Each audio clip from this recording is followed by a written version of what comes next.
44কে দুটি বর্গের অন্তররূপে প্রকাশ করতে বলেছে। 44কে আমরা কীভাবে ভাঙতে পারি?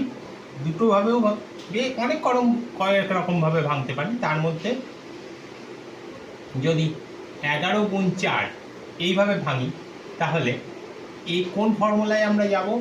এ বি মানে a প্লাস বি বাই 2 তার whole square minus a minus B by 2 তার হোল স্কোয়ার, এই ফর্মুলায় আমাদের ভেঙে দিতে হবে।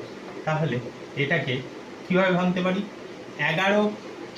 11 মানে a আর 4 মানে b, তাহলে 11 প্লাস 4 বাই 2 তার whole square minus 11 minus 4 by 2 তার হোল স্কোয়ার, এভাবে ভাঙতে পারি।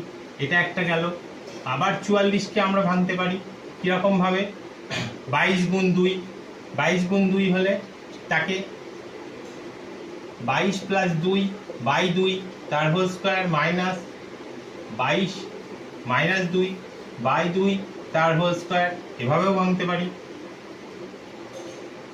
44কে 44 গুণ 1ও করতে পারি, তাহলে 44 যোগ 1 বাই 2 তার whole square minus 44 minus 1 by 2 তার হোল স্কোয়ার, এভাবেও ভাঙতে পারি। বিভিন্ন রকমভাবে আমরা 44কে দুটো বর্গের অন্তররূপে প্রকাশ করতে পারি।